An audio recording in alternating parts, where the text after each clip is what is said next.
Madhu, the world knows you as a successful actress. What about your life before that? I started my career when I thought everything was wrong about me. I saw myself as a ugly looking little girl. So I thought that having a dream of being a Bollywood actress. I would not even speak about it with my best friend because I thought they'd laugh at me if I said it. When you come from Hema Malini's house, I always got the right sofa to sit, not the casting couch. You were in Roja, which was like an all time hit. What made you actually leave the films at the peak of your career? When I got married, I realized I gave up all that to meet people who only want to be. Page 3 was just taking off at that time. And I saw everybody around me being excited about their little pictures in page 3. Yeah, and how bad they looked and their world was come to an end. I felt low self esteem before I became an actor. After I got married, whatever confidence I gained was to the floor. I felt rejection. I'm effing amazing. And I'm not going to allow anybody to take that from me. Welcome, Madhu, to Be Banter. You're my dear, dear friend, and it's an absolute honor and pleasure to have you with us. Thank you, Q. This is the first time. Queenie. I'm so used to calling you Q. And I feel kind of funny being here. It feels like a professional setup, but you're such a dear friend of mine. So thank you for having me. And it's really a lovely moment here. So, Madhu, I know you for the past 26 years, and I don't know you before that. Yeah. The world knows you, and as an actress, as a successful actress. What about your life before that? What was it like before you became an actress? You know, I'm not somebody who really thinks a lot about how life moves. So if you ask me what was I just know myself as somebody who's always like kind of a happy go lucky kind of a person. Even as a young child, I was dancing, I was playing, I was like one of the boys. But I had a dream in my heart because that's all I saw in my house, in my upbringing. My mom was the best dancer in the world, and she was a teacher. She was my first guru. So, and she has done 250 Arangetrams. That means that she's taught 250 students who went on stage for the first time. Arangetram is a debut dance performance. So you can see 20 girls in my house dancing and my mother teaching. And I was barely 5 and my mom started teaching me how to dance. And that's how my life began.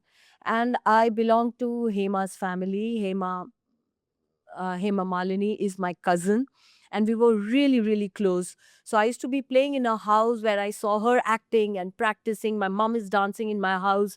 That's all I saw. So all I thought was, this is what I'm going to do growing up.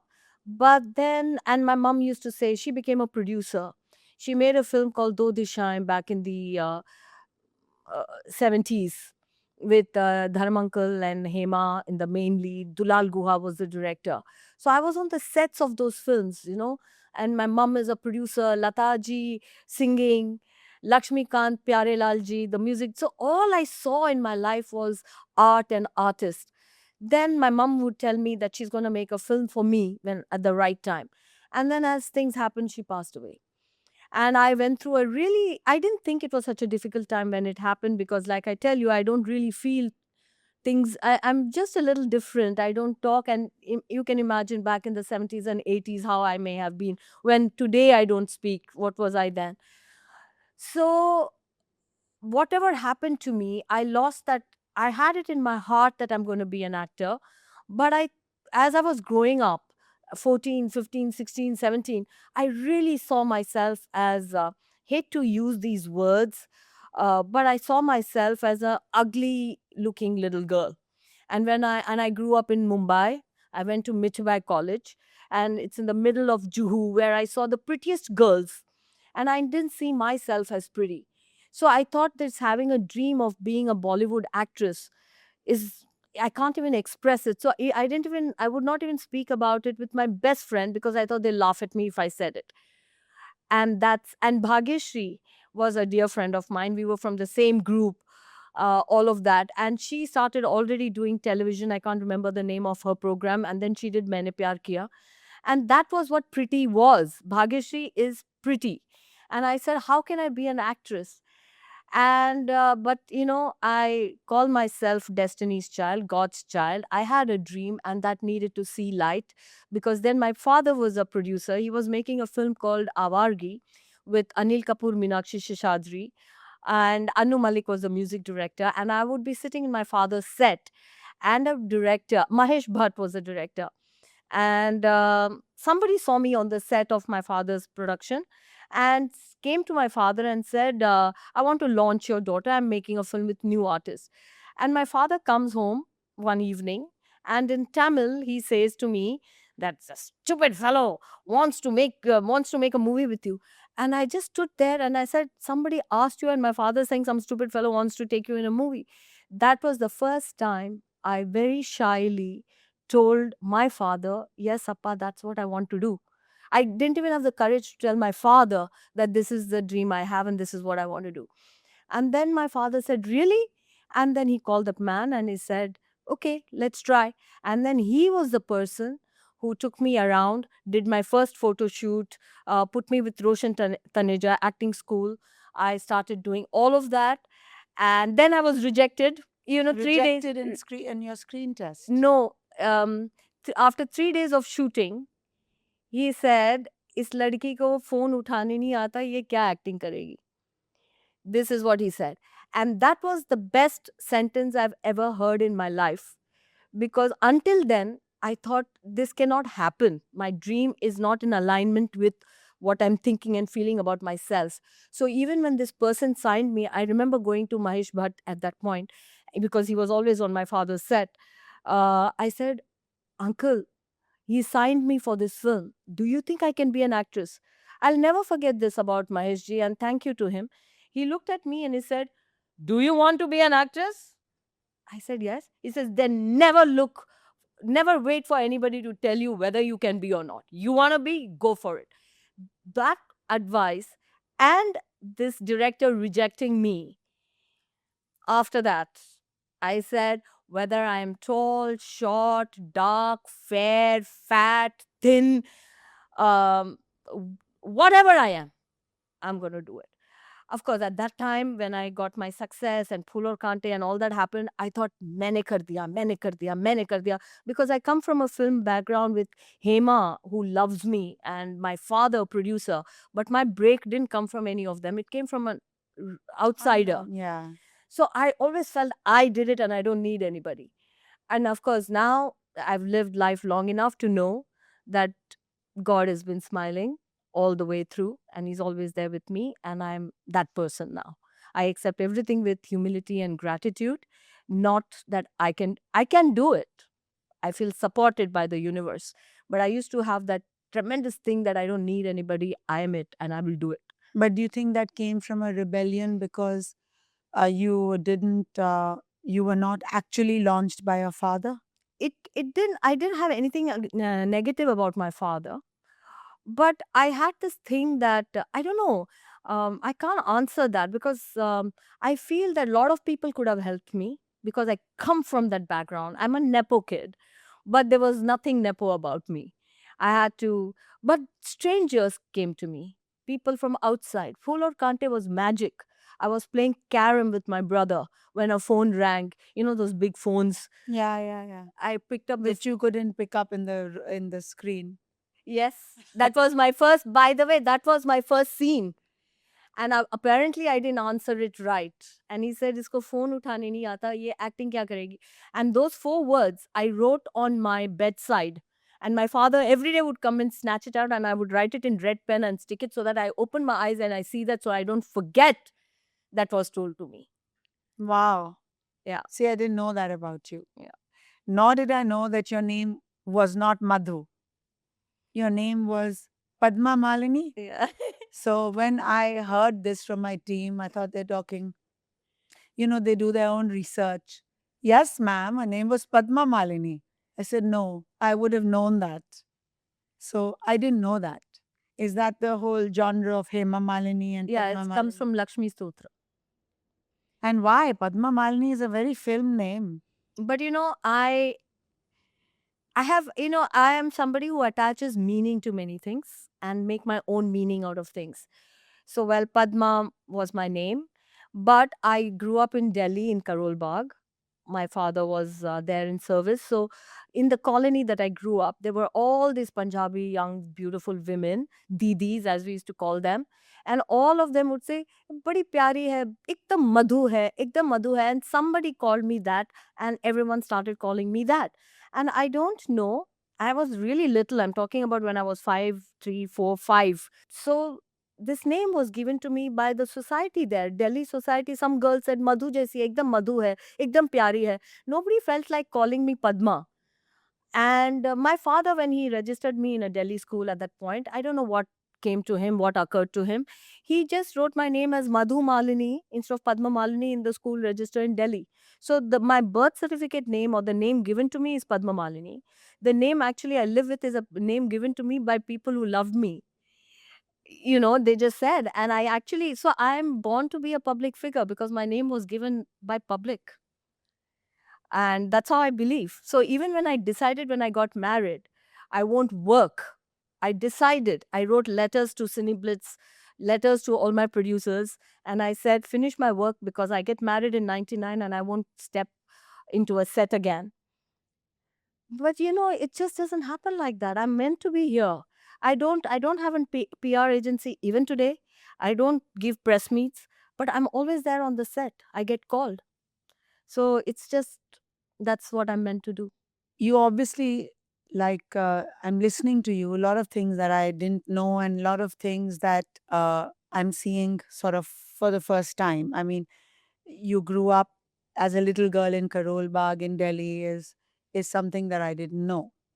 But do you feel like you wrote letters to Cineblitz and you were just completely driven that I want to be an actor? I know that people today also have that kind of a drive, but do you think it's different today than it was then? I don't know about how other people feel and their drive, but if you have a drive, see, I'm talking about if you ask me how I plan my life today, I can't answer that because I'm not a planner. But when I look back, that drive that young girl had, that hurt and that ignorance, I'm not somebody who likes to know what other people are doing. It's all about me and my life is in my head. I live my life in my head. So, I mean, I'm just thinking of that person, that young person of 20 something, 17, 18 something. I only I acted in front of the mirror. I acted for my brother. I just danced all day and I just said I'm going to do it. But who came in front of me, how I found the right people, how I went to the right offices, I don't know how it happened. Whether it was the drive, so because I don't have the right answers, I think there is a big power that leads us all. I never can say that I did it because did I know that I had to go to a Coca-Cola office? Did I know that I had to go to a K. Balachander's office? How did Balachander's, my first super hit was an Aragon film. It released at the same time as Phool Kante, 91 November. Aragon happened when I was playing cricket with my cousins in Chennai. I was sweating profusely. My aunt came. But to tell you how destiny leads, the photo shoot that I did with that producer who did not eventually do the film with me, he must have posted that picture in Illustrated Weekly. In those years, those days, there was a magazine called Illustrated Weekly. I The know that magazine. last page of it was always about an aspirant. This is the new person who wants to be. In that, he printed my picture saying Hema Malini's cousin wanting to be an actor. And that magazine hit K. Balchandar sir's hand. He saw written Hema Malini's cousin. So he knew my Amba, Hemaji's mother, in Chennai. He called her and he said, who's this girl in your family? I want to see her. So when I was in my party, my grandmother's house in Chennai for my Diwali break, Amba came and said, come on, I'm taking you, this Mr. Balchandar wants to see you. And I said, no, Amba, I'm playing cricket. He says, come on. And I'm going to meet the best producer director of our industry. Not no makeup, no clean bath, from my cricket ground sweating with my Amba. I met KB sir. Who does that? You're meeting, and who is KB sir? He's the person who launched Sridevi. He's the person who launched Rajnikant. He's the person who launched Kamal Hassan. Did I know him? Did I hear his name? No. But I was sitting in front of him and he told me, I'm starting shooting now. In 3 months, come back. And that was how my life began. So I cannot say that my drive made me do the right things, but right things happened to me. That's a blessing. That's a blessing. What about at that time? There was a lot of talk about like the casting couch. And I know you came from a family where your father was also entrenched in the movies, your cousin was a big star. Did you encounter any of that? No, Or actually, it's too direct a question. no. I didn't encounter the casting couch or the sleaze of the industry. That is one thing I got because I come from the family that I come from. When you come from Hema Malini's house, I always got the right sofa to sit, not the casting couch. I was given the respect wherever I went, and I didn't have to encounter any of this. And if I did encounter, it was so subtle that the choice was always with me how to handle it. It was not like a thing like you get a role in this film. It was not a casting couch. It may have been a proposal of sorts, like a relationship or not. So it was totally up to me where I want to be and what I wanted to do. I did not encounter the sleaze of the industry, what they speak. And comparing with what there is today, how would you define the change? Or does it still exist? It's a very cliche question, but I know today, uh, you know, kids from homes which would never allow their children to go into movies at one time are allowing that to happen with pride. Yeah. That is a big difference. Yeah. And then there were some, like the new age directors and producers that came onto the scene that sort of changed the scene, Yeah. that were looking for real talent and not that she did me this favor, so I have to do this Yeah. favor back. Yeah. Do you find that there's been a big shift? The position of girls has changed in the world. The conversations that's happening, which I'm so proud. When now people ask me, there are many journalists who ask me about the pay parity.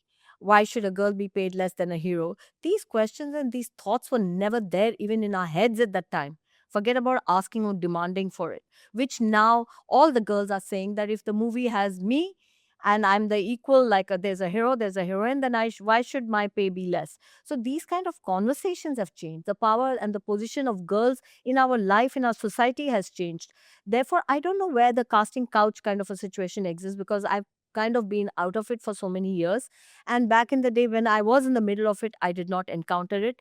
So today, I just have to hear what people have to say, but I don't know how much that situation in the industry has changed or not. But I know that girls have become more powerful and there is more equality and there's more voice. Every girl is speaking their heart and their mind. So I don't know what the pressure is.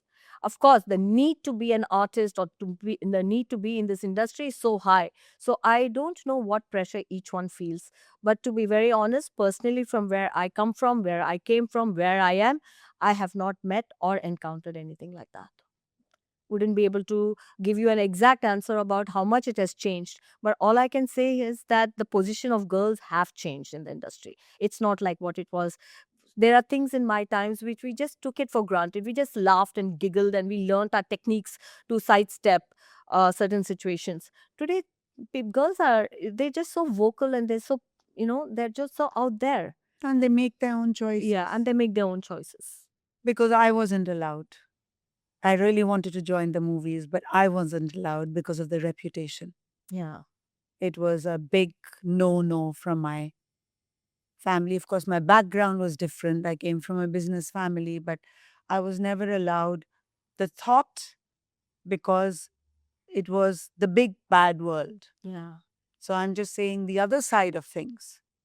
And today, I mean, I had a period of time where my daughter wanted to join the movies and I was okay about it. Yeah. So I know just from my own personal, um, experience, I feel that there's been such a shift. There is a shift. It's not how it used to be. And from a very fiery passion that you had, and you were in Roja, which was like an all-time hit. And it was, uh, everybody knew about the Roja girl. Yeah. And what made you actually leave the films at the peak of your career? I know marriage is an important thing, and then there's that time where you feel that, okay, it's time for me to settle down. But that was your passion, that was your life, that was something that you really wanted. Yeah. And to leave it all, and there have been actors who've done that. Mumtaz did it, Yeah. and uh, but today nobody does it. Yeah. They See, continue that acting. itself is a shift. That's the You shift. can be you can be married, you can be a mother, and you can be playing the lead in a film. That's the shift. And life goes on. You just take a maternity break. Yeah. But how did you live with that? Because that might have had a lot of emptiness in you. My actual growth came after I got married.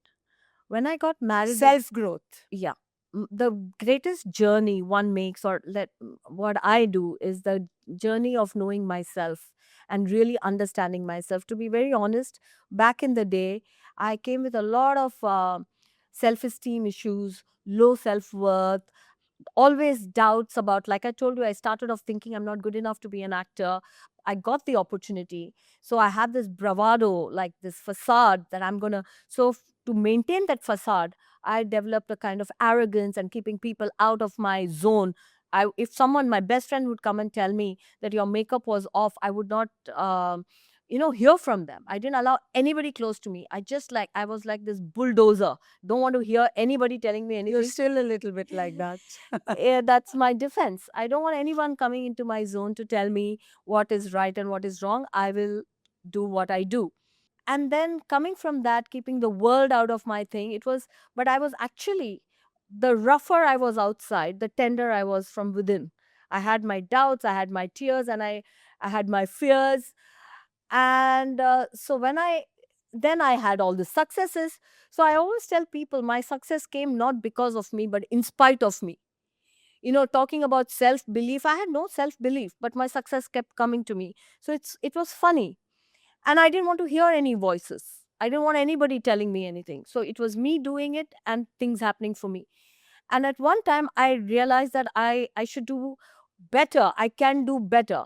But the genre of movies that were happening at that time was all action with Akshay and Ajay and Sunil Shetty. They were all, it was, and I felt I had done movies like Pehchan, I had done movies like Roja, Gentleman, Yodha, Yashwant, and all of that. I wanted to do more of those kind of roles, and I got tired of doing the fake thing. Like people who take me to Kamalistan and Filmistan and say that pretend we are in Kulu Manali or Shimla or Switzerland, all patchwork. And I just felt that it's not real. So I felt now I'm fed up, good movies are not being made. And I wanted to get married. And my man came, sought me out and came. The person I met was nowhere in my vicinity, and the people I had met around me, I was completely disillusioned. I remember as a little girl, my mom, she always had these dreams for me to be married and all that. So I was growing up very tall. She said, "Oh my God, you're growing so tall. I won't be able to find a boy." And this Iyengar boy, I said, "Don't even talk about Iyengars and Tamils. I'll get married to a Punjabi." And I grew up in Delhi, so I loved the way. Punjabis looked. That was my image. Then I met all the Punjabis in my life, and I said, "Oh my God, anything but a filmy actor or a Punjabi. I'll go far away from that." But I wanted to stay away from Iyengars. So something in between happened to me as I didn't know, but he came to me, A Gujarati a businessman. Gujarati who's not a South Indian, who's not a Punjabi. And and he was the first person I met who was the nicest to my father when I went with him for a work trip.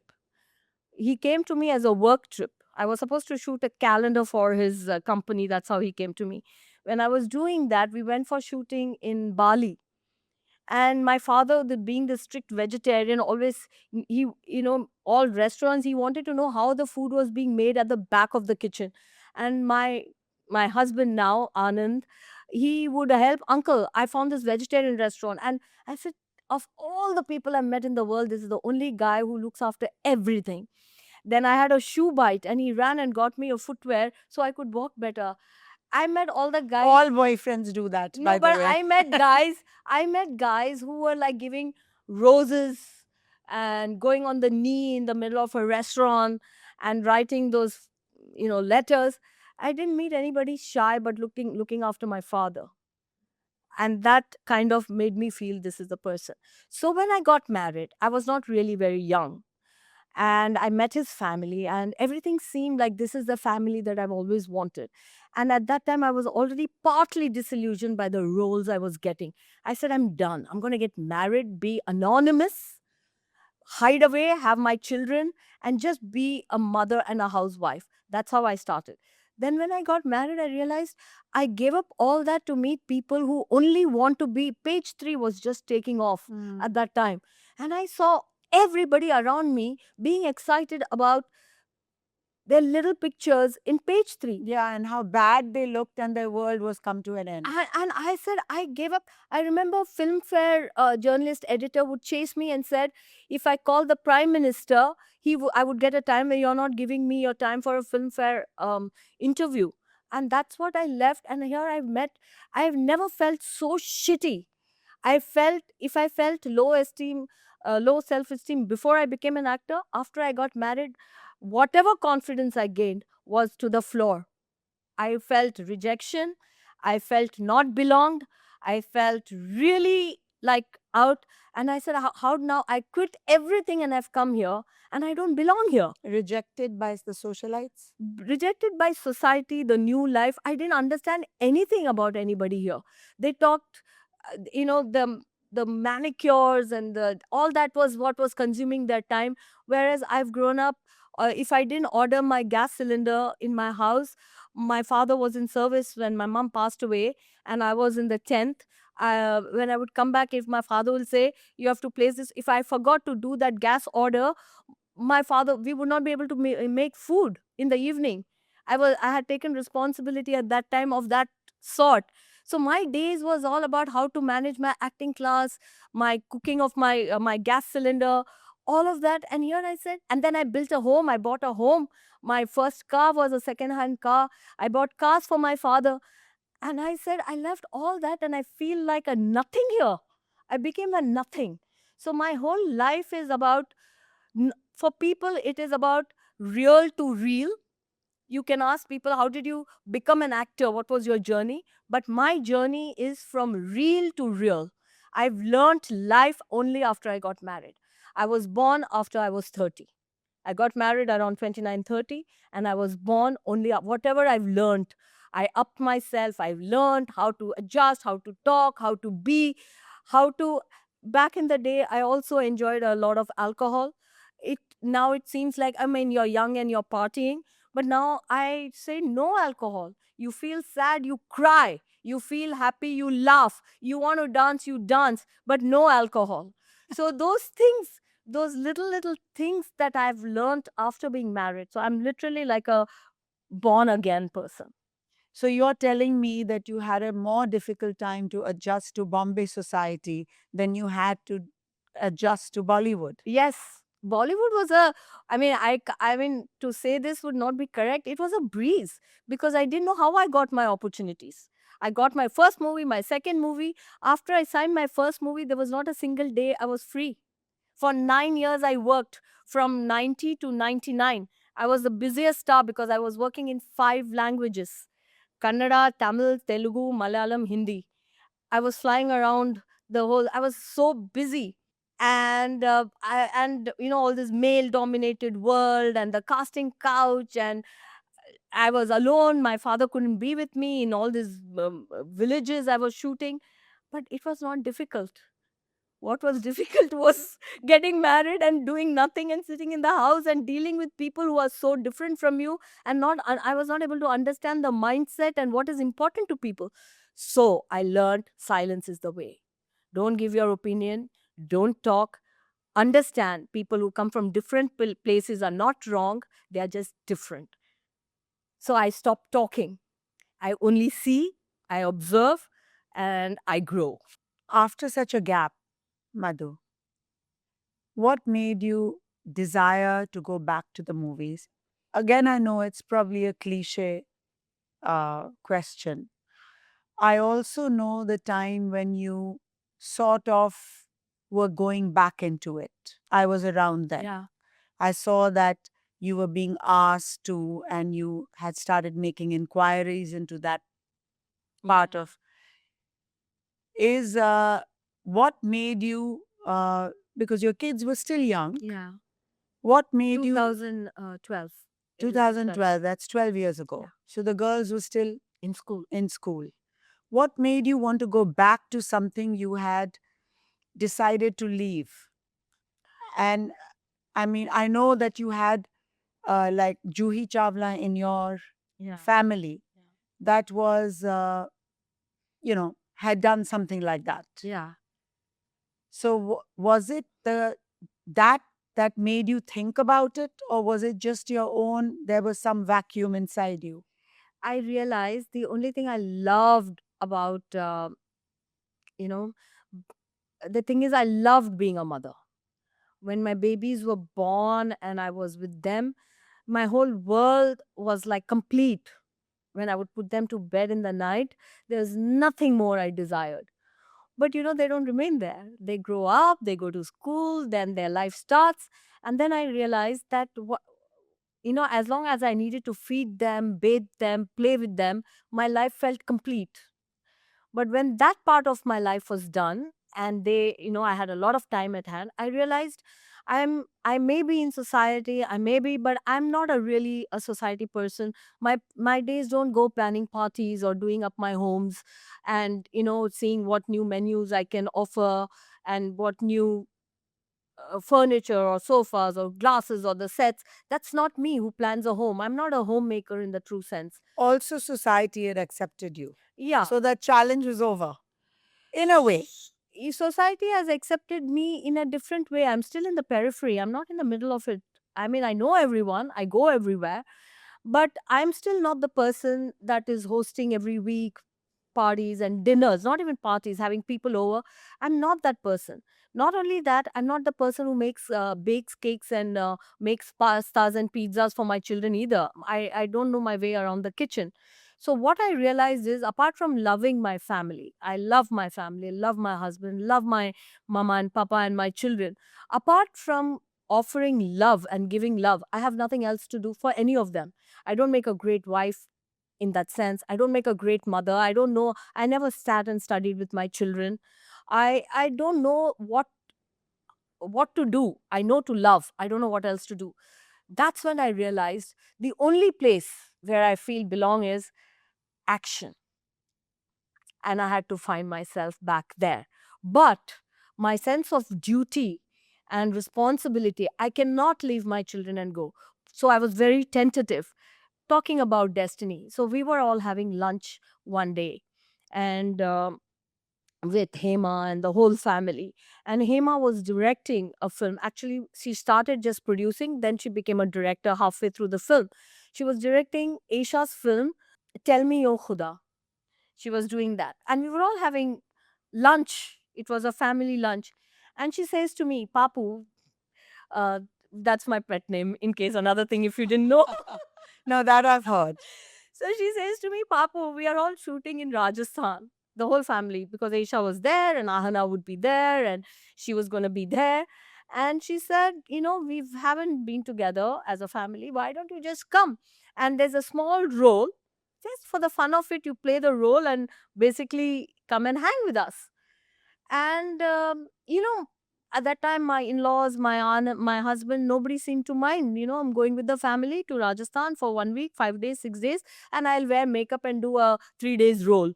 That's how it was. So I did a role in Tell Me O Khuda. That's when I wore the makeup for the first time, the second time around. Mm. And I wore the makeup, and I remember there was a shot which I gave, and Hema was already as a director. The other director was not there. She was behind the lens, and she forgot to say cut. My shot was over, but she didn't say cut. And she kept looking. And I'd done extra, and she was not calling cut. And I cut the shot, mood was over. I looked at her. She's saying, You're so good. Ah. And she said that. And I knew This is that where I am. that is where I am good. And even if I'm not good, that's where I can become better. Because I did a film with Rajshri Production called Love You, Mr. Kalakar, when my children were in school. And the shooting was in Bombay. Day at time, I would come back. And when the movie released, my children, Amaya, my older baby, she took some of her friends to Inox and they saw the film. And I remember my Ammu coming and saying, Mama, you're a very old time actress. I remember her telling me that. So, and I always said that I'm a great actor. I always felt instinctively that I'm a good artist. And here I have a young child who comes and tells me in a very sweet, not Innocent. a innocent way, she's Yeah. saying, you're very old time. Because by that time they started watching Priyanka Chopra and Preeti Zinta, Krish, and all Yeah. of that, and they were big fans. And they saw their mother, whatever I did. She came and said, you're very old time. And I knew that I had lost it. I need to. So then I did a short film eventually moving forward. It was called Sab Theek Hai. And there was a small little premiere. I took my girls. The girls came out and said, Mama, you're brilliant. So these have been my little moments, and I've started. Then my criteria for choosing my work would be what would take me away for the least number of days. So when people said come to So Hyderabad, I remember that time Yeah. when you used to kind of budget your days. yeah, 2 days. Yeah. And I remember, what can a person act in 2 days? What can a role be in a movie? Insignificant. And I remember my friends, my good friends, telling me, why would you do this? I remember Anand's telling me, you are the Roja girl. Why are you doing this shit? I said, Roja, I did 30 years ago, 20 years ago. Life moves on. I'm somebody who lives in the now. I don't even think about what has happened. And so now I cannot do Roja. In Roja, for 50 days, I went and sat in Kulu Manali and Kutralam. Today, I can't even go for 10 hours outside my house. So you forget about Roja, but at least I'll get to wear makeup. I'll get to be in front of the camera. And that's how I started. And to give you a context, back in the day, my career, You keep saying back in the day, which is in the 90s. but I want to stop you right here. No, back in the day, my career was for 9 years only. Yeah, but that back in the day has to stop because in your mind you keep saying back in the day. You have to make it like one time. This is No, the I day. want to tell you the context. Yeah. In the 90s, my entire struggle, movie, everything was for 9 years. So when my movie Phool Aur Kante released or Argan released, I was known from day one. Picture lagi and I was known. Now, my second time, to tell you just the journey, it was not like I went out all out, right? I went out with so many emotions and all of that. I started working in 2011. It's 2024 now.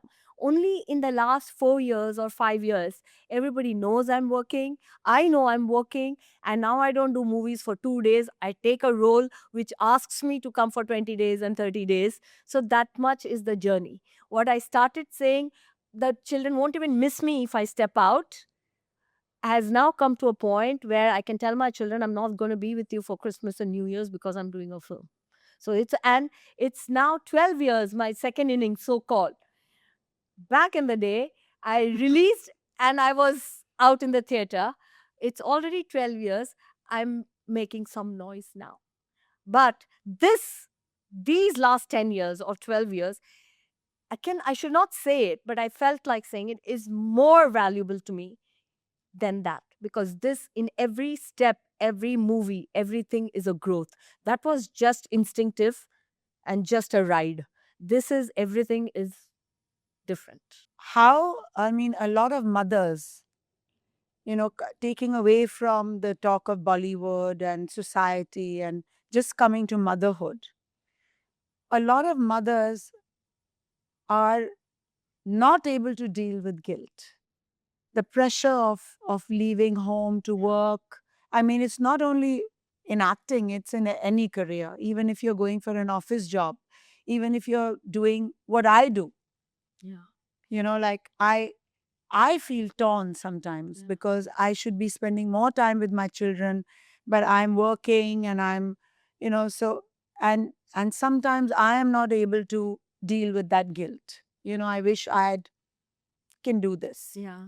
and yet I don't want to Yeah. because the passion drives you where you are. Yeah.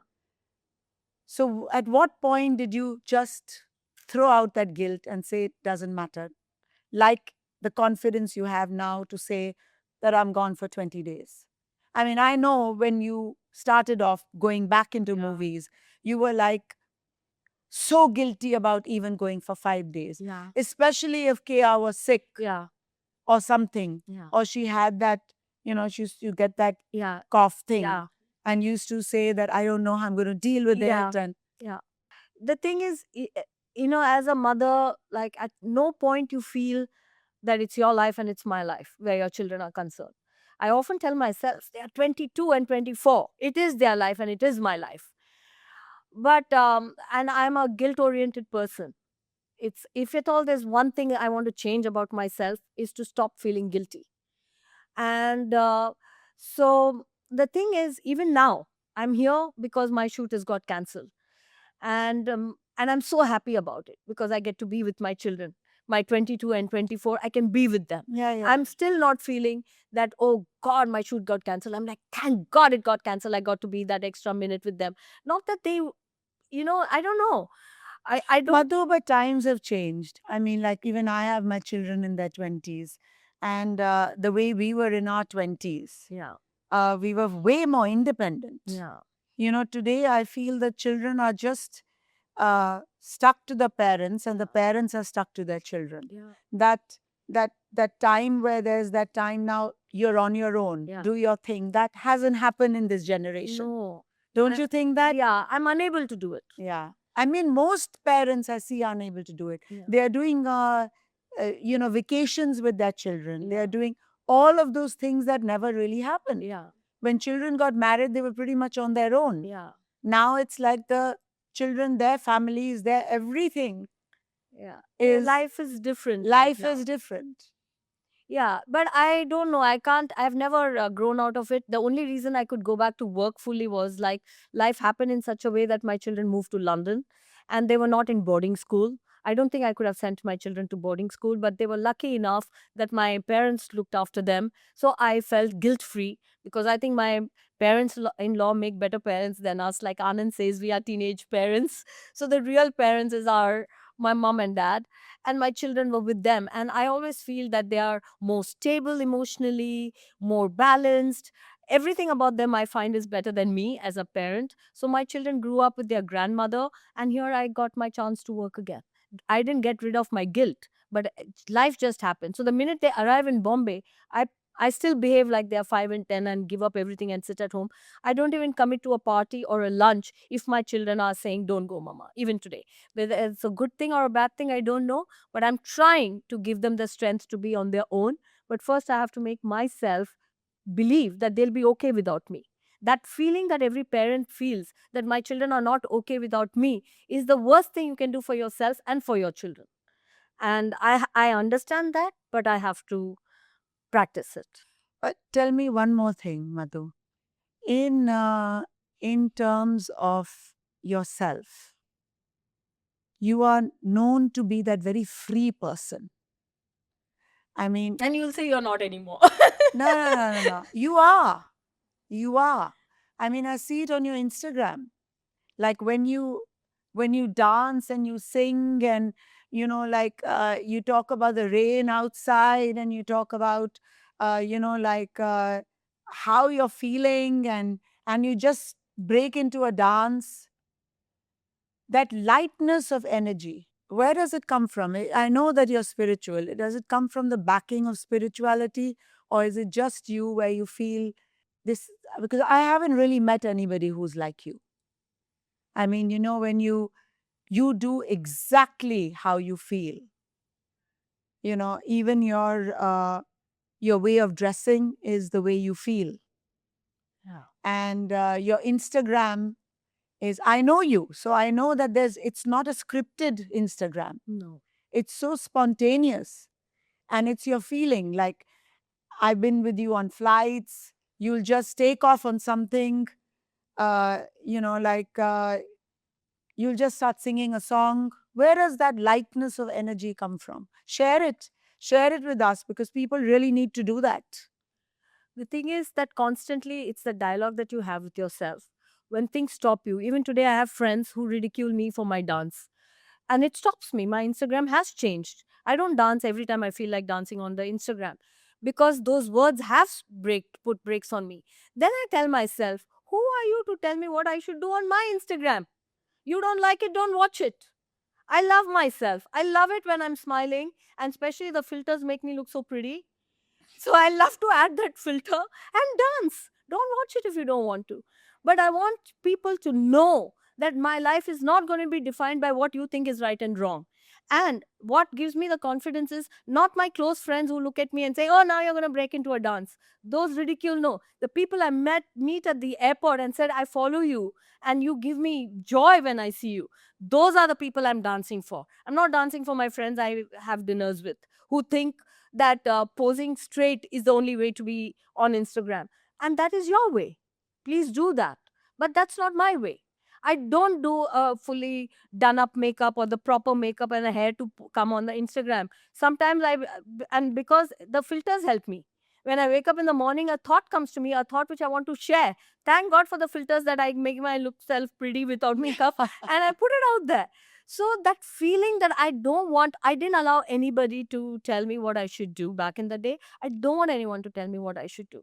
And if I feel restricted, I restrict myself. If I feel it's too much, I stop myself. But other than that, and the thing is, I don't like to think too much. And I don't think whether it's a good or bad thing, I don't know, but I don't think I'm very close to anybody. So I'm only close to myself. The greatest journey I've made in my life, first, I used to think everybody else is amazing around me. Now I think I'm amazing because I'm the only one who's lived with me every second of the day and every second of the night. I know what I feel, I know what I cope with, I know how I cry, and I know what I'm able to put out in spite of all that. So I'm amazing. I'm effing amazing. And I'm not going to allow anybody to take that from me. And that journey of falling in love with myself from a person who didn't like myself. I started my career when I thought everything was wrong about me. And after 50 years of life, I think everything is good about me. And what is not, it can become better. So I'm on that gives me the strength to be light, to dance. And talking makes it worse because very often we talk and we say things we should never say. So when you don't want to talk, you dance. You go to a party, why do you want to stand and talk?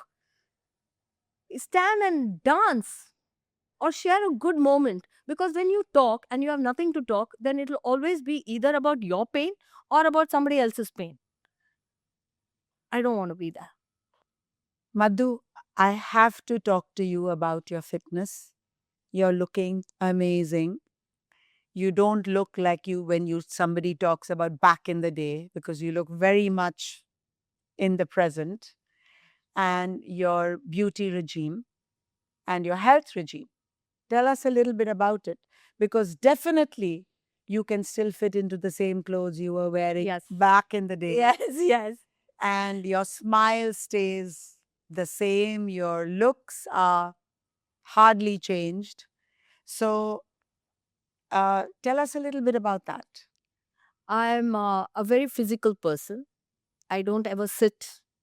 Once I leave the bed in the morning, I don't go back to bed till in the night I'm ready to sleep. Even if I'm napping, I would be napping somewhere sitting here if I'm tired, but never in the bed. So I'm a very active person. I live in my body. I love walking. I walk every day. I dance every day. And I do yoga for the last, I don't know how many years since I started, every day. So I'll cry the night before. I'll have the worst, whatever, fight with my spouse or very difficult time with my children, or anything could be wrong. But I get on that mat at 7 o'clock every morning. And it is not the obsession to have six pack, so to speak.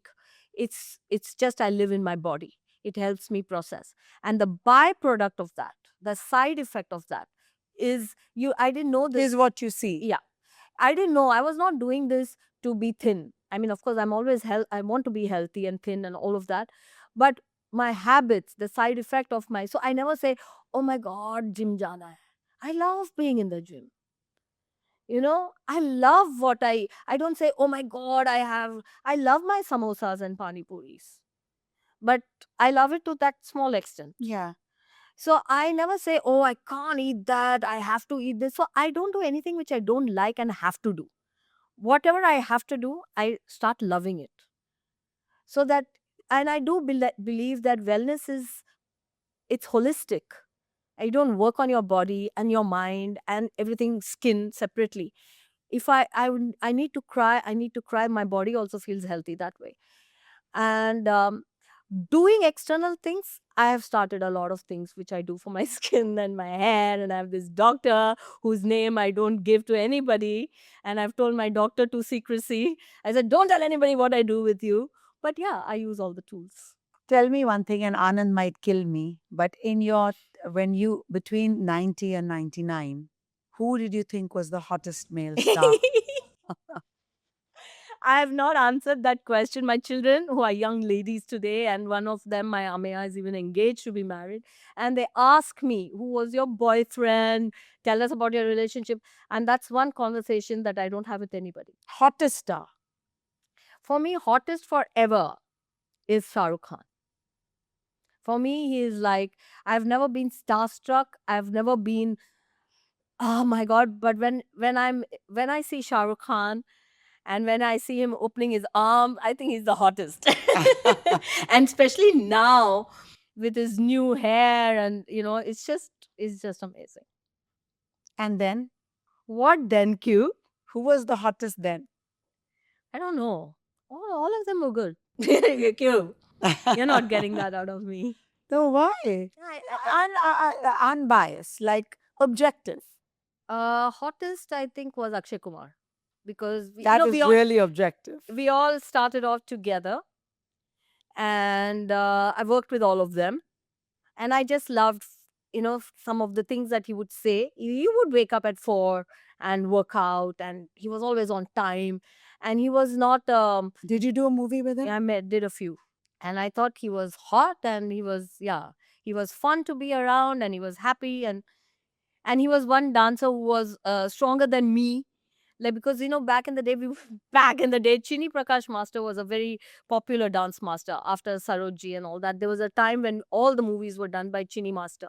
Chini Master was all about power, and he was one guy who had more power than me in my dance steps. So Chini Master was like, more power, Madhu, more power. And Akshay Kumar would just do it effortlessly with all his jut power he would do. And I would be like hitting my hands. So yeah, it was interesting. Then talking about dance, there was nobody like Govinda.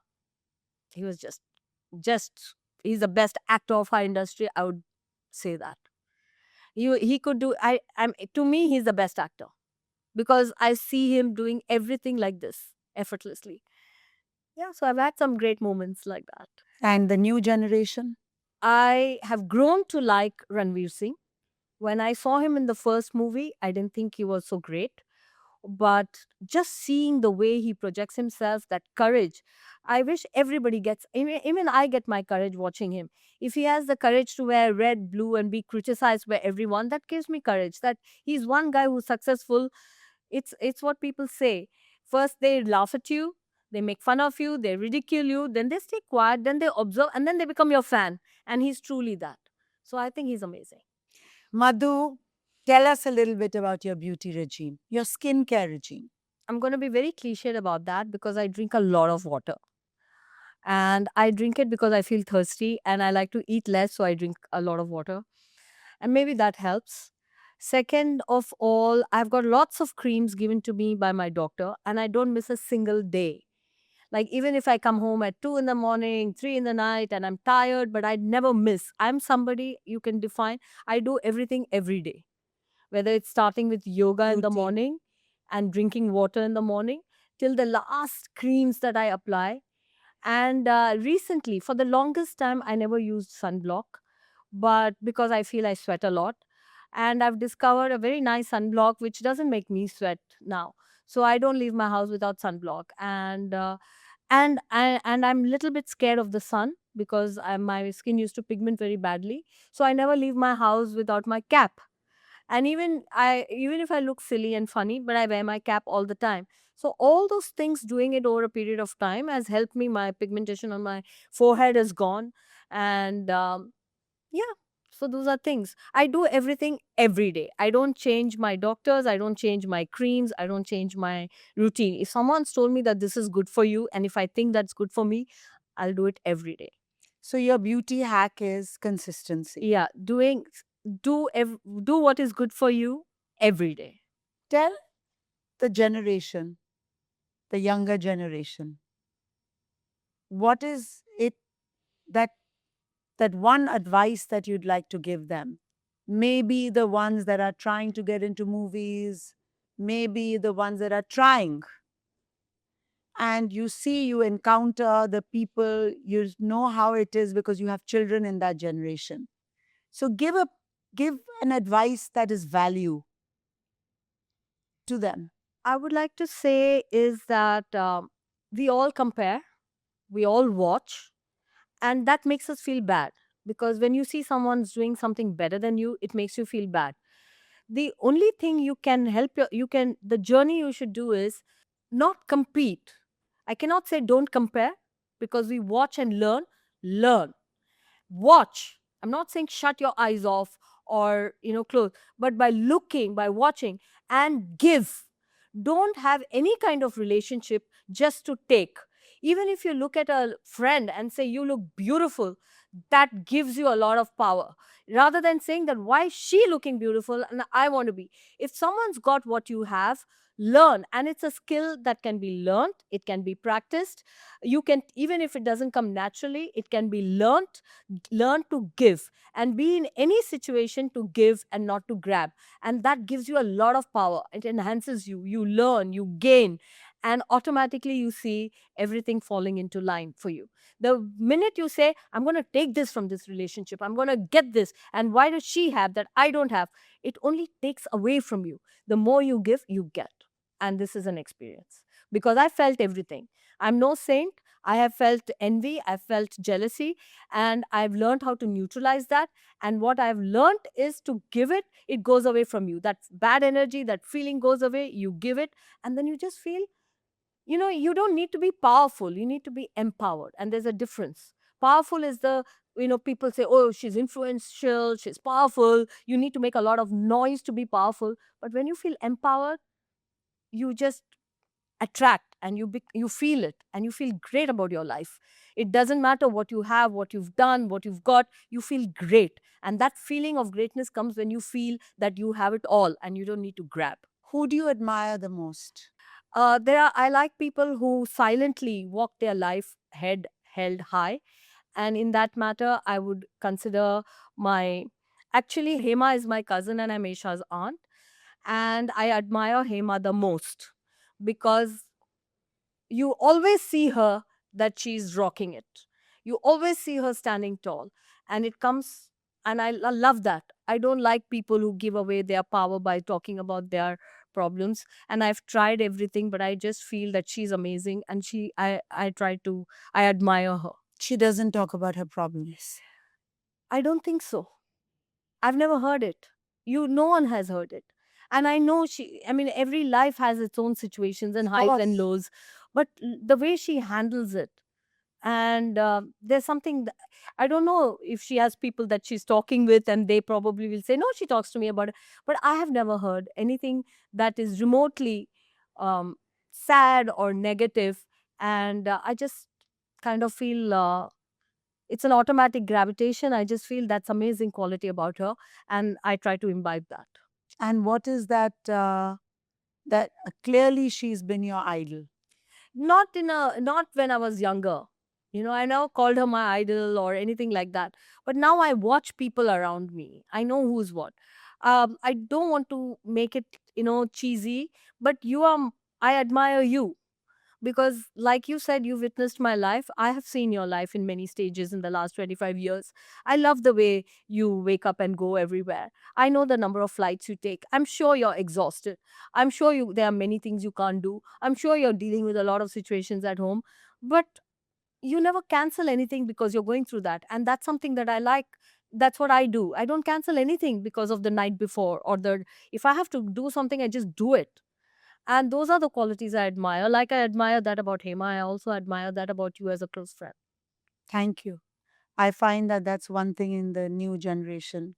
When they've had a day or a night, they're very easy to send a message canceling what they were supposed to do. Yeah. I find that ridiculous. I wish that would change in the Yeah. new generation, actually. I can't tell you how I feel so good having talked to you because I've seen sides of you that I haven't seen in 25 years. You know, that whole, I mean, I feel I know you better in this Can you imagine a couple of hours. podcast has brought us closer? What 25 years could not? No, but don't you feel it? Maybe I haven't spoken about myself, but I have been able to reach out a few things about you. And I know that the struggles you must have gone through, having lost your mom at an early age. How old were you? 13 and something. At 13, to lose your mom is, Yeah, I know. well, is a big thing.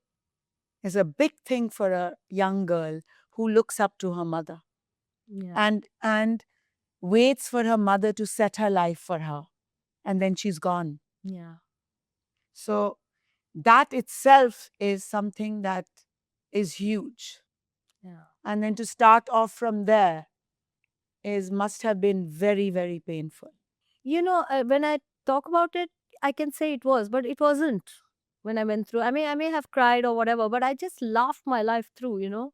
I was very fortunate. I had the best father who quit his job to, you know, when he realized that I forgot to order the gas cylinder, he realized that he needed to be home. So he quit his job. And I have the best brother who's like a kid to me.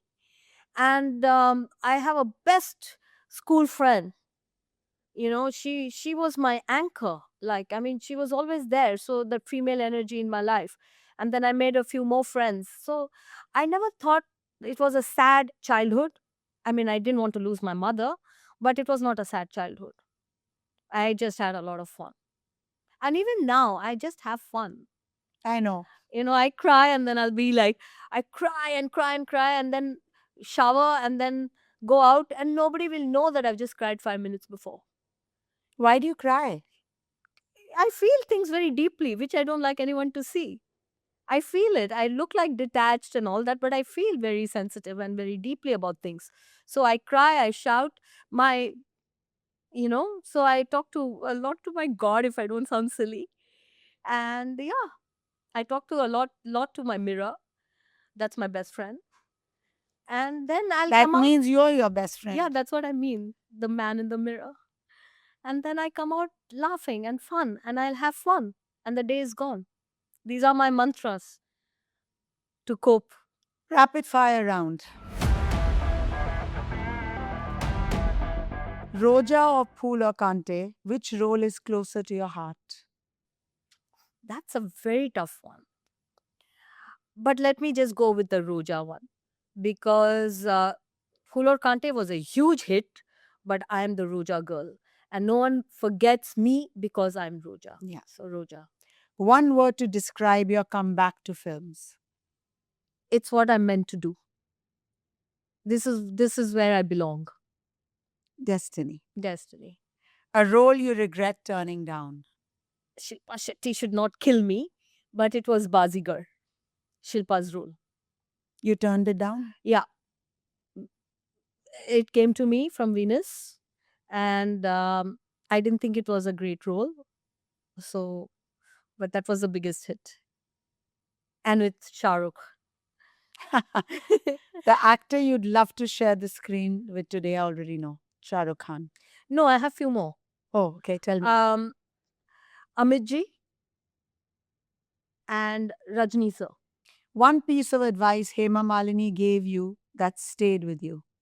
She said to me when I was trying to figure myself out, you know, because I do feel isolated sometimes because I'm very close and I don't bond very closely with my friends. So I thought if I open myself, you know, that's what people want. You open and then you bond. And because I don't open up, I do feel a little aloof and isolated very sometimes. But I remember Hema saying, I don't need to talk to anybody about my life because nobody can help you. Nobody can do anything for you. The only person I want to talk to is Krishna. So I wake up in the morning at 5 and talk to Krishna and then carry on my life. And after trying all other ways, I think that's the best way to be. Okay. If not an actor, what career would you have chosen? I tried to be an air hostess. I tried, passed many steps and got finally didn't get called for, but I tried for that. If not an actor, I think I would have been a great psychotherapist or psychologist because I'm a mind person, I'm an emotion person. And the reason I'm a good artist, I would like to claim, I would like to say that, is because I feel. And that's why I can. But you would have cried your eyes out every day for every patient. No, because I feel, if I act because I feel, and in the same way, I would understand human beings better. So if I had studied that, and I probably could have been a good therapist. What's the recent film that you enjoyed watching? The most recent film. I don't know. I haven't seen any recently, but I love movies. I watch all movies. I watch all movies. One thing you miss the most about the 90s film industry? I do feel there was more soul because it was a lot of chaos and confusion. Today, everything is very regulated, very organized. Script comes home with dialogues. They have mood boards. They have costume boards. They have all these things. It's all so in the paper. Technical. So in the paper, back in the day, everything would just be like dialogues were not ready. Somebody would scribble and give it to you.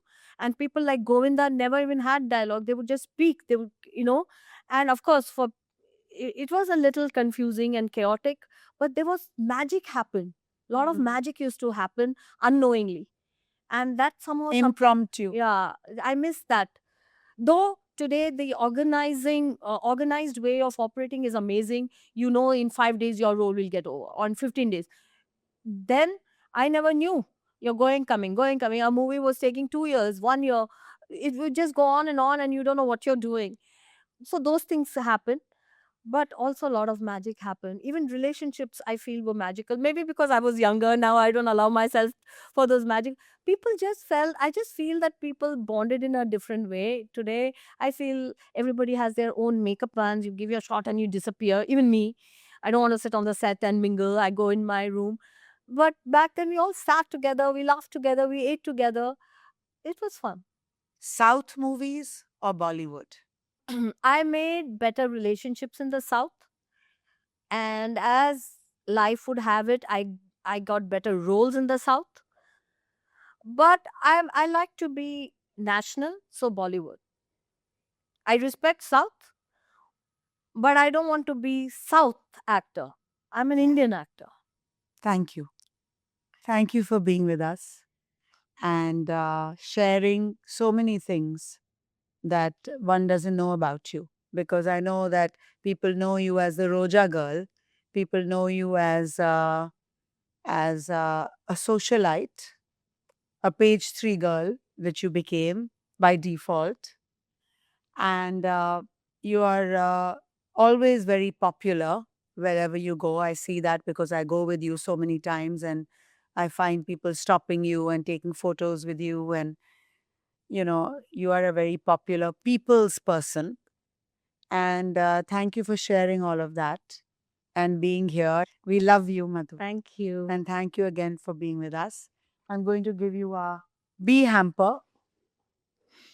Please enjoy the skincare products. I have to tell you, I started off using the night cream when you first came out with the bee, and I tried all your samples. And the best thing that I liked was my night cream, and I used it for a long Superpower. time. Superpower almond cream. Yeah. I like eating it every time Yeah. because of this smell. Well, we're fragrance. coming up with a D&D, which is a night mask, which you're going to love. You're going to love the benefit and the fragrance both. Thank you, Q. Thank you.